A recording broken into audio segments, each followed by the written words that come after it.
Hello viewers, Mamma's கிச்சனுக்கு உங்களை அன்புடன் வரவேற்கிறேன். இப்போது நம்ம பார்க்க போகிறது கருவேப்பிலை சாதம். எப்படி செய்கிறதுன்னு பார்க்கலாமா? கருவேப்பிலை, பச்சை கருவேப்பிலை 2 கொத்து எடுத்துக்கோங்க. காஞ்ச கருவேப்பிலை எடுத்துக்கோங்க. கருப்பு உளுத்தம்பருப்பு, சாதா உளுத்தம்பருப்பு, கடலப்பருப்பு, காஞ்ச மிளகாய், பெருங்காயம், கட்டி பெருங்காயம் எடுத்துக்கோங்க. உளுத்தம்பருப்பு, கருப்பு உளுத்தம்பருப்பு, இல்லை நீங்கள் வேணும்னா சாதா உளுத்தம்பருப்பை யூஸ் பண்ணிக்கலாம். நான் கருப்பு உளுத்தம்பருப்பு ஹெல்த்தின்னு போட்டிருக்கேன். கடலைப்பருப்பையும் கூட போட்டு வறுத்துக்குங்க. அது முதல்ல வறுக்கணும், ஏன்னா அது ரொம்ப நேரம் ஆகும். கருப்பு உளுத்தம்பருப்பு, சாதா உளுத்தம்பருப்பும் கடலைப்பருப்புலாம் சீக்கிரம் வெந்துடும். அதனால் வறுத்துடலாம். நல்லா கொஞ்சம் லைட்டாக செவக்கட்டோன்னிட்டு வரங்க. காஞ்ச மிளகா கிள்ளி போட்டே, காஞ்ச மிளகா காம்பை கிள்ளி போட்டே வறுத்துங்க. ஏன்னா அப்படியே போட்டு அரைக்க போகிறது தான். அதனால் அது நான் மண் சட்டியில் வறுத்தேன், அதனால் புகை வருது. பச்சை கருவேப்பிலை முதலையே போட்டுக்கோங்க. நல்லா கொஞ்சம் அதெல்லாம் வரதுங்கட்டும். ஏன்னா நிறைய நான் பொடி ஸ்டோர் பண்ணி வச்சுக்க போகிறேன். அதனால தான் கட்டி பெருங்காயத்தையும் போட்டுக்கோங்க வறுக்கும் போதே. ஏன்னா நான் அதனால தான் காஞ்ச கருவேப்பிலை எடுத்திருக்கேன். ரொம்ப நாள் வச்சுக்கலாம். எப்போனாலும் கருவேப்பிலை சாதம் செஞ்சுக்கலாம்.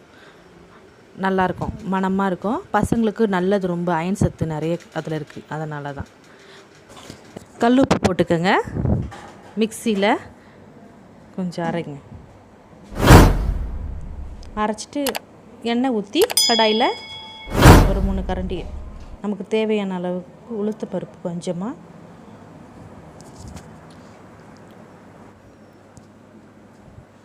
சீரகம், கடுகு, கொஞ்சம்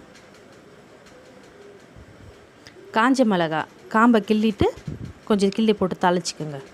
ஒரு 4 மிளகா போட்டால் போதும், ரொம்ப தேவையில்லை. 3-4. ஏன்னா இப்போ நான் சாதம் தாளிக்கிறதுக்காக, அதனால தான். கொஞ்சம் பச்சை கலரு கேசரி பவுடர் எடுத்துருக்கேன். ஏன்னா டார்க் கலர் அழகாக வரும். அதனால் வேணும்னா போட்டுக்கலாம், இல்லைன்னா விட்டுடலாம். கொஞ்சம் ரைஸ் அதில் தாளித்ததும் போட்டுக்குங்க. அதில் போட்டு சாதத்தை உதிரியாக வடித்து வச்சுருக்கணும். நல்லா இருக்கணும். அதில் கருவேப்பிலை போட்டு சும்மா வாசனையாக இருக்கும். பொடி ஒரு 2 கரண்டி போட்டுக்கோங்க. நான் நிறைய சாப்பாடு, அதனால தான் நிறைய போட்டிருக்கேன். ஒரு கிண்ணம் ஃபுல்லாக சாப்பாடு. அதனால் நீங்கள் அதை எடுத்து டப்பாவில் போட்டு வச்சிட்டிங்கன்னா அந்த பொடியை எப்போனாலும் கருவேப்பிலை சாதம் செஞ்சுக்கலாம். நான் அதனால தான் காஞ்ச கருவேப்பிலை யூஸ் பண்ணியிருக்கேன் நிறைய. உப்பு தேவையான அளவு போட்டுக்கோங்க.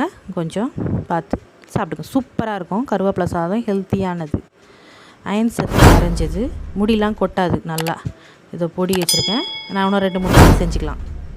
அதனால் தேங்க்யூ.